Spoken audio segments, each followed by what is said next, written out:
कितने सपने थे हम हमारे जितने भी जम्मू कश्मीर के अंदर वासी हैं उन लोगों के कितने सपने थे कि धारा 370 हटेगी तो ये होगा, वो होगा, ऐसा होगा, वैसा होगा।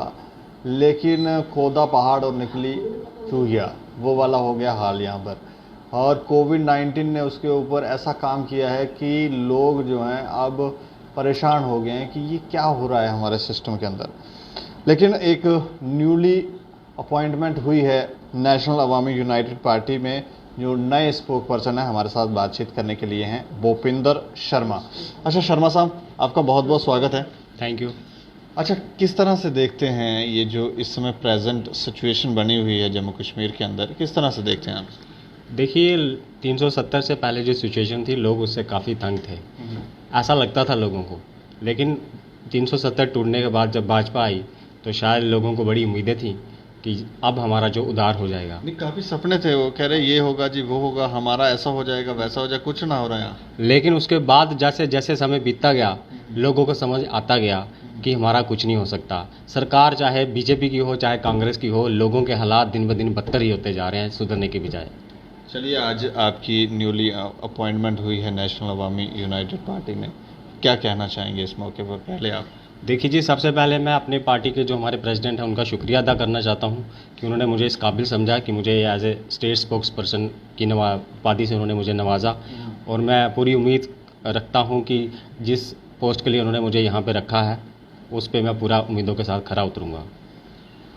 यहाँ पर इलेक्शन क्यों नहीं करवा रही भाजपा, या हम यूँ कहें केंद्र सरकार इलेक्शन क्यों नहीं करवा रही? कोई आपको कारण दिखता है? बिल्कुल बिल्कुल कारण है। उसको इलेक्शन की ज़रूरत ही नहीं है बीजेपी को, क्योंकि उनका तो डायरेक्ट कंट्रोल है सेंटर का यहाँ पे। तो उनको इलेक्शन की क्या ज़रूरत है? उनको इलेक्शन की ज़रूरत नहीं है। हालांकि आवाम का काम हो या ना हो, उनको कोई फ़र्क नहीं पड़ता। उनको सिर्फ सत्ता से मतलब है जो उनके पास है। मरे हंसें जो मर्जी हो जाए, उनको कोई मतलब नहीं है। उनको कोई मतलब नहीं है लोगों से। क्या अर्थ समझे हम कि आने वाले 5-10 साल फिर ऐसे ही चलेगा जम्मू कश्मीर? अब देखिए, गवर्नमेंट जो है वो कहती है कि मैं डिलिमिटेशन करवाऊंगी और उसके बाद यहाँ पे इलेक्शन करवाऊंगी।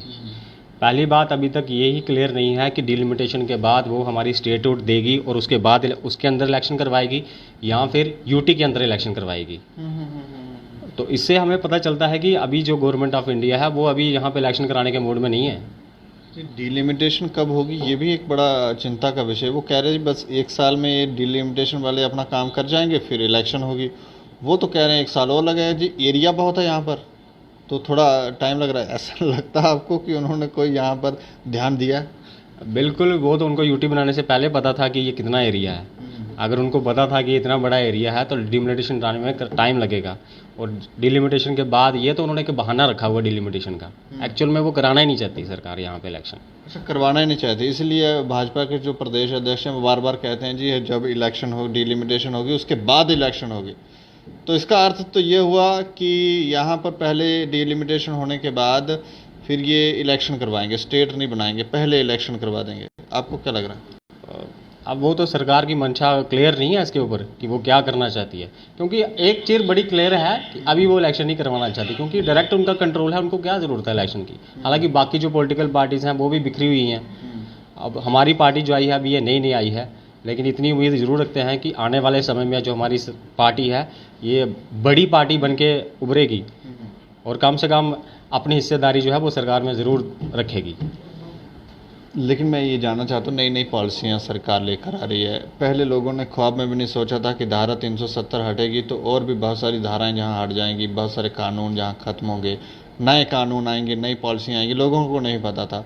तो ये जो नई इम्प्लीमेंटेशंस हो रही हैं इसके ऊपर क्या कहेंगे आप? देखिए, नई नई पॉलिसीज़ लाना सरकार का काम है और उन्होंने वो लाई है, लेकिन उनके साथ साथ उनको ये भी देखना चाहिए कि क्या ये जो हम पॉलिसीज़ लगा रहे हैं इनसे लोगों को बेनिफिट हो रहा है या नुकसान हो रहा है। नहीं, इस समय की जो पीढ़ी है उसको हो सकता है नुकसान हो रहा हो, लेकिन आने वाली पीढ़ियों को हो सकता है फ़ायदा हो रहा है, इसलिए पॉलिसी लेके आ रहे हैं। वो आने वाली पीढ़ियों का अगर ये लोग सोचते तो आज जो हालात हैं वैसे नहीं होते, अच्छा, उससे काफ़ी अच्छे हालात होते हैं। और जो पॉलिसीज़ होती है अगर वो आने वाली पीढ़ियों के लिए है तो आज की पीढ़ी क्या करेगी? तो ये जो हो रहा है इसका कारण ये इस समय जो सत्ता में पार्टी है उसकी वजह से आपको लग रहा है, या इससे पहले जो हमारी पार्टियां सत्ता में थी और उन्होंने कुछ गड़बड़ियां की हैं कि ये सब झेलना पड़ रहा है यहाँ जम्मू वासियों को? देखिए, हमारी जो स्टेट है इसकी सबसे बड़ी बदकिस्मती है कि इसको जो है, जो पॉलिटिशियंस हैं उन्होंने सबसे ज़्यादा इसको नुकसान किया है। और जब 2014 में जो भारतीय जनता पार्टी आई तो उससे ये नुकसान हुआ, डोगरी च कहावत आखदे जेड़ी रानी ही वो गोली बनी, जेड़ी गोली ही वो रानी बनी। यानी कि जो विपक्ष में थे वो सत्ता में आ गए और जो सत्ता में थे वो विपक्ष में आ गए। ना उनको सत्ता का काम करना आया, ना उनको विपक्ष का काम करना आया, और लोगों का बुरा हाल हो गया जिससे। तो एक पढ़ाई, एक स्टडी नहीं होनी चाहिए? जो भी लोग राजनीति में आ रहे हैं थोड़ा सा उनका चेक किया जाए कि वो फैसले जो लेते हैं वो क्या सोच कर लेते हैं, कहीं अपने हितों के लिए ले रहे हैं कि समाज हितों में, ये चेक नहीं होना चाहिए इनका? कौन चेक करेगा? ये तो समाज को सोचना पड़ेगा, ये तो जनता को सोचना पड़ेगा जो वोट देते हैं कि हमने जिनको वोट दिया उन्होंने पहले क्या किया और अब क्या कर रहे हैं। राजनेता तो वेस्टेड इंटरेस्ट के लिए ही काम करेंगे, वो जनता के लिए कभी भी काम नहीं करेंगे। नहीं तो फिर ये इसमें तो लोगों का हित तो कहीं हमें दिखता नहीं है। वही तो अपने हितों के लिए थोड़े लोग खुश किए, थोड़े नाराज़ किए, थोड़े खुश, ये तो चलता ही रहेगा। फिर तो होना क्या चाहिए? देखिए, आवाम की बात होनी चाहिए। आवाम क्या चाहती है, यहाँ की जनता क्या चाहती है। तो हम क्या समझें कि समाज सेवियों को फिर कुर्सी पे आराम से? बिल्कुल, लो नए जो यंग पीढ़ी है हमारी उसको आगे आना पड़ेगा। नहीं, यंग पीढ़ी नहीं, मैं समाज सेवी कह रहा हूँ। जो लोग लोभ रहित हों, जिनको राजनीति या अपने आप से या परिवार का मोह ना हो, इस तरह के लोगों को बिल्कुल इस तरह के लोगों को आना पड़ेगा आगे, लेकिन इस तरह के लोग बहुत कम हैं जो कि आगे आने से भी हिचकिचाते हैं। और जब तक वो लोग आगे नहीं आएंगे तब तक हमारी स्टेट का उद्धार नहीं हो सकता। प्रधानमंत्री मोदी उनमें से एक लगते हैं आपको? प्रधानमंत्री की बात देखिए, वो उनको पूरा नेशनल देखना है, पूरा भारत देखना है। हालांकि उनका जो करेक्टर है वो बहुत मजबूत है। मैं वही कह रहा हूँ, लोभ रहित लगते हैं आपको? इसी तरह के नेता सारे होने चाहिए नीचे तक? बिल्कुल होने चाहिए। राजनीति को छोड़कर अगर एडमिनिस्ट्रेशन के अंदर हम देखें, ब्यूरोक्रेट भी इसी तरह के होने चाहिए? देखिए, ब्यूरोक्रेट अपनी अलग पहचान है उनकी। ब्यूरोक्रेट जो है, अगर जब तक पॉलिटिशियन हो या ब्यूरोक्रेट हो या कोई भी बंदा हो, अगर उसका करेक्टर नहीं है तो वो बंदा कभी भी इस चीज़ में सक्सेसफुल नहीं हो सकता। उसके लिए करेक्टर का होना बहुत ज़रूरी है। ये पार्टियां, जो इतनी सारी पार्टियां हमारे समाज में लोगों के हितों के लिए बनाई गई, ये होनी चाहिए? देखिए, पार्टी बनाने से कुछ नहीं होता। पार्टी की सोच क्या है, पार्टी किसको लेके आगे चल रही है, पार्टी कर क्या रही है, उससे फ़ायदा होता है। अगर समाज को उससे फ़ायदा हो रहा है तो वो बात बनती है। ये नहीं कि खाली पार्टी बनाने से कुछ नहीं होता, हमने 4 बंदे इकट्ठे कर लिए और पार्टी बना के चल पड़े, ऐसा कुछ नहीं होता। मेरा कहने का अर्थ है कि इतनी सारी पार्टियां हैं जो समाज हित में काम कर रही हैं, समाज का हित फिर नहीं हो रहा। ये पार्टियां होनी चाहिए, इलेक्शंस होनी चाहिए। मैं ये पूछ, देखिए, यहाँ पे डेमोक्रेसी कहा जाता है, कोई भी आदमी स्वतंत्र है, पार्टी बना सकता है, लेकिन पार्टी बनाने का उसका मकसद क्या है, या फिर पार्टी बना के वो क्या करना चाहता है या क्या हो रहा है। अगर उससे पार्टी से समाज में फ़ायदा नहीं हो रहा है, लोगों को नुकसान हो रहा है, तो ऐसी पार्टी का क्या फ़ायदा। कई लोगों के अपनी अपनी विचारधाराएं, अपने अपने विचारधाराओं के अनुसार उन्होंने पार्टियां बनाई हुई हैं। अब वो समाज का हित कर रही हैं कि नुकसान कोई नहीं जानना चाहता, मैं ये सोचता हूँ इसलिए मैं ये बना रहा हूँ। तो ये कौन समझेगा कि नेता किस तरह का होना चाहिए, कि उसे ये समझना चाहिए कि मैं जो कर रहा हूँ उससे समाज को फ़ायदा है या नहीं, इस तरह का नहीं, इस माइंड में होना चाहिए। देखिए, आपने कहा कि कोई जो लीडर है वो क्या सोचता है और उसकी विचारधारा पे वो पार्टी बनाता है। इंग्लिश में एक कहावत है, nobody harm you as much your own thought unguarded. यानी कि आप क्या सोचते हैं इससे किसी को कोई फ़र्क नहीं पड़ता, आप क्या करते हैं इससे फ़र्क पड़ता है। बिल्कुल बिल्कुल, यही मैं ये पूछना चाह रहा हूँ कि नेता जो है, जो भी धाराओं के लोग हैं, इतनी सारी विचारधाराएं हमारे समाज के अंदर, अभी पता नहीं लगता कि ये सही विचारधारा जो है वो कौन सी है। तो ये कैसे हम लोगों को समझा पाएँ? देखिए, विचारधारा जो है, लोगों को जब जिस विचारधारा से लोग जुड़े हैं आपके साथ, या लोगों को फ़ायदा लगे, तो वो विचारधारा सही है। अगर आपके साथ लोग जुड़ने में परहेज़ कर रहे हैं, जहाँ आप भला नहीं हो रहा समाज का, समाज में बुराइयां फैल रही हैं, परिवर्तन नहीं आ रहा, तो वो किसी चीज़ की काम की विचारधारा नहीं है। चलिए, लोगों को क्या आप संदेश देना चाहेंगे?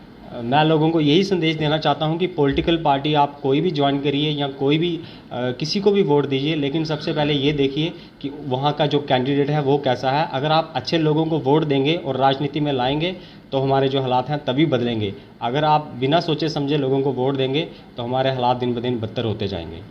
चलिए, शुक्रिया हमसे बातचीत करने के लिए। तो भूपेंद्र शर्मा थे, जो नए स्पोक पर्सन बनाए गए हैं नेशनल अवामी यूनाइटेड पार्टी में, और काफ़ी अच्छे विचार हैं इनके, और काफ़ी हद तक हमने ये प्रयास किया, हम दोनों लोगों ने, कि आपको ये समझाया जाए हित आहित क्या है, पार्टी और पार्टी से बाहर क्या है।